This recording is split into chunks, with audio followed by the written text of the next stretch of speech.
Happy New Year, everyone. Welcome back to the podcast. So today I'm talking about a very existential question that comes up often in my work. I actually initially wanted to publish this episode on January 1st, but I proceeded to read for 3 days straight about this topic, unsurprisingly, because this topic is enormous. I'm not sure what I was thinking there. But regardless, I am here and I am talking about finding your life's purpose. And this is going to be my answer, so I want you to take everything and anything I say with a grain of salt and come up with your own conclusions and opinions. But I do think it's one of the most important questions that we as human species can ask. Welcome to the Good.Enough.Shrink podcast. We are your hosts. I am Jenna Chang, a child, adolescent, and adult psychiatrist practicing here in Los Angeles, California. And I'm Dr. Patrick Kelly. I am also a child, adolescent, and adult psychiatrist practicing in the Los Angeles area. We are on a mission to demystify child psychiatry and have conversations surrounding difficult topics on youth and adult mental health, but not without a little play along the way.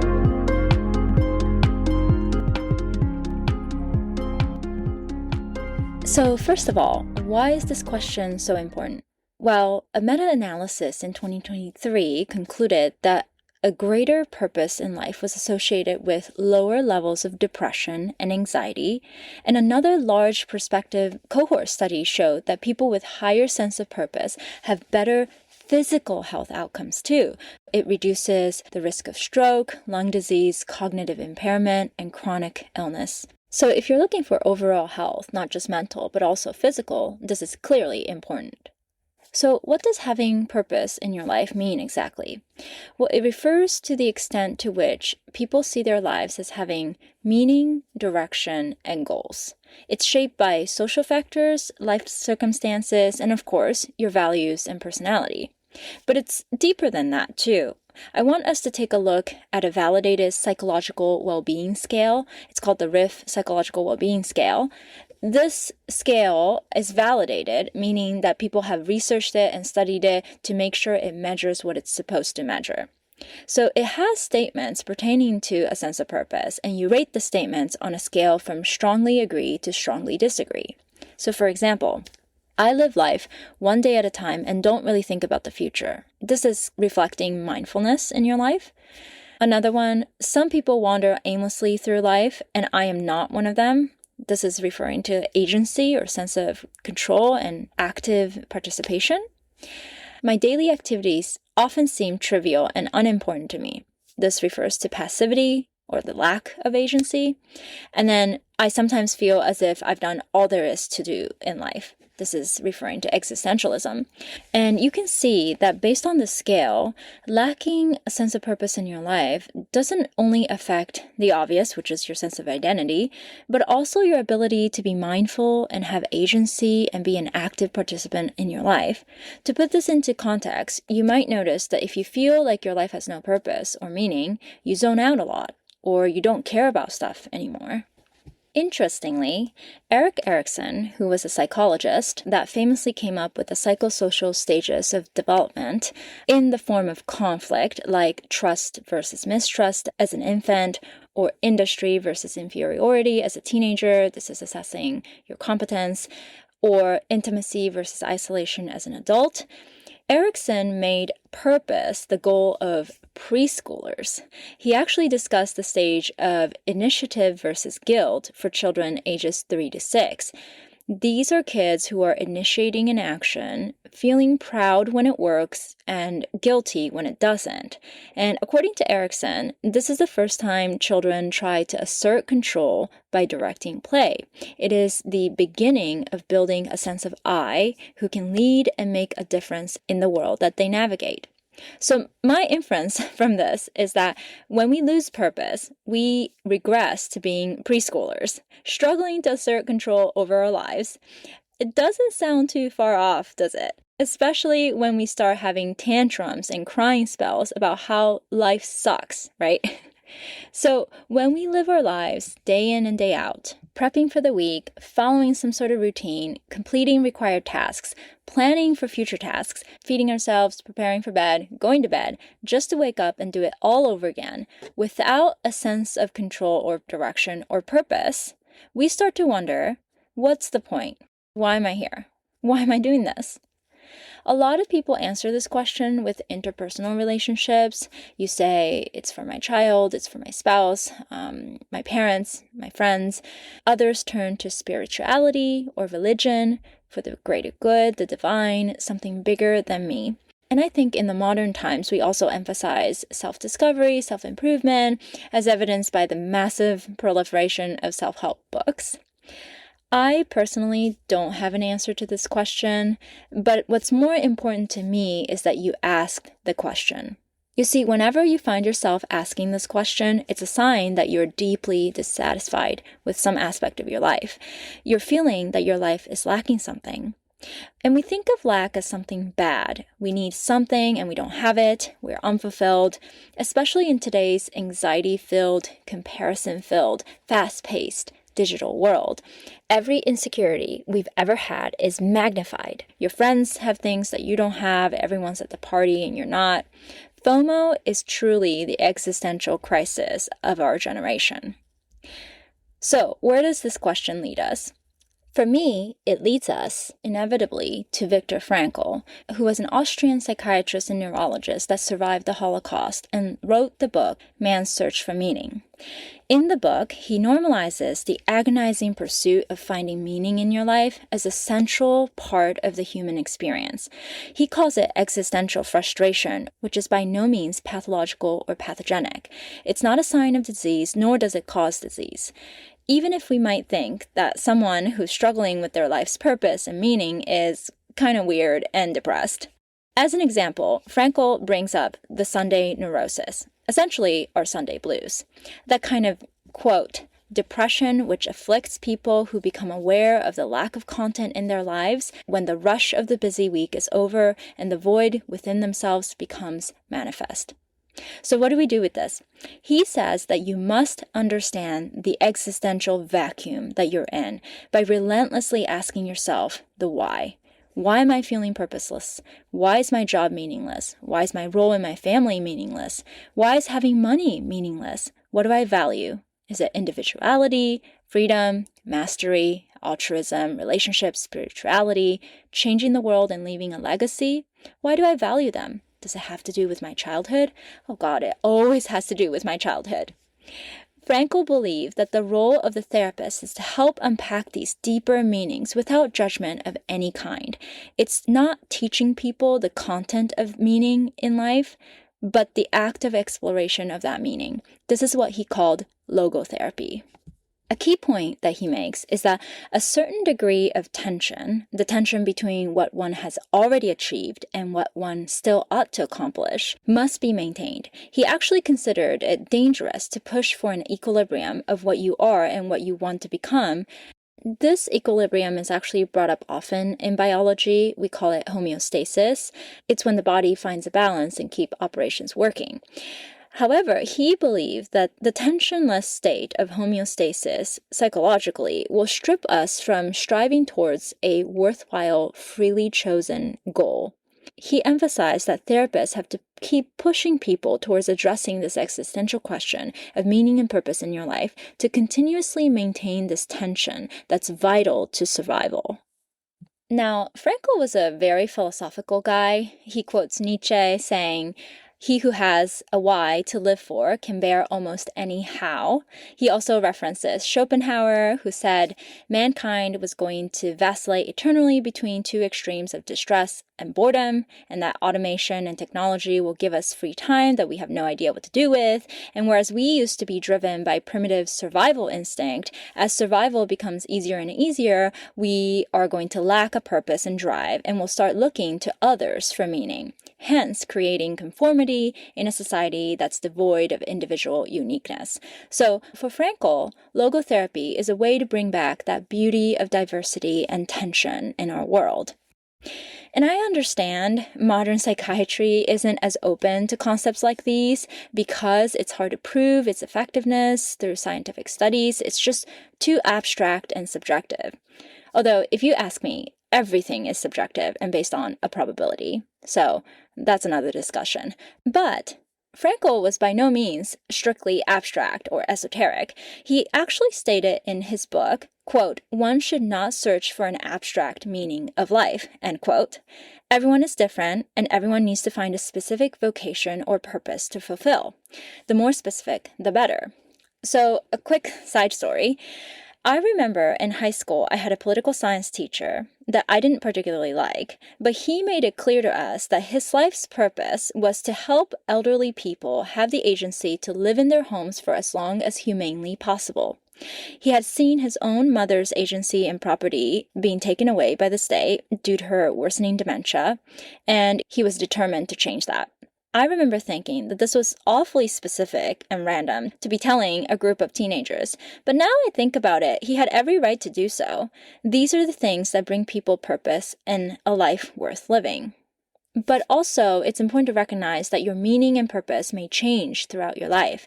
This brings up Frankl's main point, which is that the responsibility falls in your hands. You ask the question, you answer it.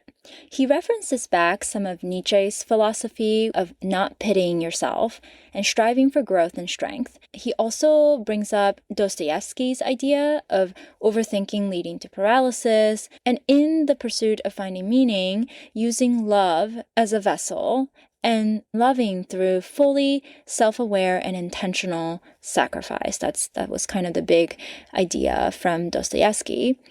But to diverge from Nietzsche, Frankl stressed that the true meaning of life is to be discovered in the world rather than within man or his own psyche, as though it were a closed system. He believed that meaning rested on how you interacted with the rest of the world rather than within your internal self. So he gives you concrete steps on how to do this. Number 1, create a work or do a deed.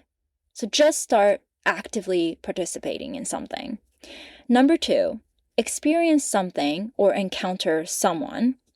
And 3, change your attitude toward unavoidable suffering. In these instructions, he emphasizes action, whether it's creating something, doing something, or going out into the world and experiencing something or meeting someone. And he believed that a hopeful attitude towards suffering, pointing away from the self, brought meaning to your life. So the more you forget about yourself, the more self-actualized and purposeful you become.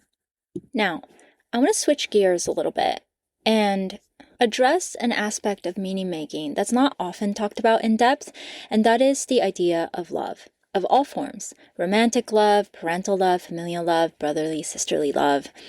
A 20th century French psychiatrist and psychoanalyst, Jacques Lacan, who was very much actually opposite of Frankl, he was very esoteric and eccentric, kind of like a mysterious rock star, famously argued that love is lack. He said, "Love is to give what one does not have," in 1958. Okay, so what? Let's unpack this. He means that to love is to accept one's lack. When you lack, you desire. When you desire, you love. He connects that just out of grasp feeling of love. And so, like in the classically romantic sense, let's say a person has charisma and charm that you don't have, and you admire that in that person, and you fall in love with them. Or in the familial or parental kind of love, a baby has that unfiltered, pure forms of emotion that us adults do not have because we've been conditioned to suppress them. So our lack of innocence makes us admire it in the baby, and we love them. And from the baby's perspective, you provide that loving shelter and safety that the baby lacks, which makes them love us back. So he has this famous imagery of a ripe fruit that you're reaching for, and just as you are about to grab it, it turns into a hand reaching back at you. Very profound, and again, esoteric, but he has a point. From what you lack, you create an opportunity to connect with and love another. There is purpose in lacking something, because one of the things it leads to is love. But there's a caveat to this. You can't just have all lack or all fulfillment. You can't live without food, shelter, quality relationships, and a sense of safety. You also can't live with an overabundance of food that leads to obesity, or relationships that boast in quantity but not quality, or a safety so extreme you are paralyzed from moving outside of your safety zone. Remember, Viktor Frankl said something similar, that there must be tension in your pursuit of meaning. So your lack and fulfillment must lean ever so slightly towards lack, and your dissatisfaction and purpose must lean ever so slightly towards dissatisfaction. So how do we achieve this tension? Well, my answer to this is that we love our failures. We embrace our mistakes. We accept the good and the bad of all our decision making. This is fundamental in my work with parents and kids. I emphasize that failures within the bounds of safety are imperative. It is necessary for the developing mind to accept that failures and feeling upset about it are all okay. A childhood without a sense of fail and rise is stripped from its biggest learning, which is that you are capable of solving your problems. When the child is upset, having a tantrum, not getting the toy they want, or failing a class, you sit with them, you validate their feelings, you continue to explore what works and doesn't, and hold that boundary. Like, you can't punch your brother to get your toy back, or you can't completely fail out of school. You hold that boundary and encourage critical thinking to come up with alternatives and solutions. This takes a lot of patience that we don't always have, but it is a priority. This is what leads to an independent, thoughtful adult who takes responsibility for their own life's purpose and meaning, not blame everybody else for what they lack. If we could all love our failures, as in embrace what you lack and move towards getting it, as much as we loved our wins, the entire world will change. There will be respectful competition, strength, empowerment, without resentment, envy, and helplessness. So, going back to Frankl, after the immense suffering he endured at Auschwitz, he realized that it is not survival that gives life meaning, but meaning that helps you survive. If your entire life's purpose was to survive, then life is not worth living, because survival is a happenstance. Anyone can get hit by a car or contract a terrible disease at any moment. But if you found meaning and purpose in your life, that is the biggest contributor to a life worth living. Okay, so I know I've been speaking a lot of words and using rationale, and so let me demonstrate with a real-life example. This is a story from my residency a number of years ago now, and I will change some identifying information so as to protect the identity of these people. So I was working in the ER when a 7-year-old girl and her father walked in with the chief complaint of the little girl threatening to kill herself, her father, and her mother. She was refusing to go to school, having full-blown tantrums daily at the smallest triggers. And what prompted her dad to bring her in to the ER that night was that she threw a glass bottle at Dad, which shattered and cut his leg. So after waiting to talk to me for a few hours, she was calmed down and tired, and so I started with my questions, and I listened carefully. First of all, she's almost always remorseful after tantrums and states that she doesn't know how to control her anger. And it turns out that her parents had separated the year before. Mom got up and left, leaving divorce papers to Dad. And according to Dad, Mom suffered from bipolar disorder and substance abuse, as well as extensive postpartum psychosis, and so she was dealing with a lot of her own struggles. A few months ago, Mom resurfaced, claiming that she is maintaining sobriety and has been trying to see the little girl every week, bringing toys and being affectionate. Interestingly, this is around the time the little girl's tantrums skyrocketed. When I asked the girl about this, she said, "It's weird when she's around now." And upon further questioning, she admits that she misses her mom terribly, but at the same time feels uncomfortable in her affection. At this point, the dad turns to me and says, "I know exactly how she feels." He explains and says, "You just can't trust her. I feel that way too." He turned to his daughter at this point with tears welling up in his eyes and gave her a big, long hug.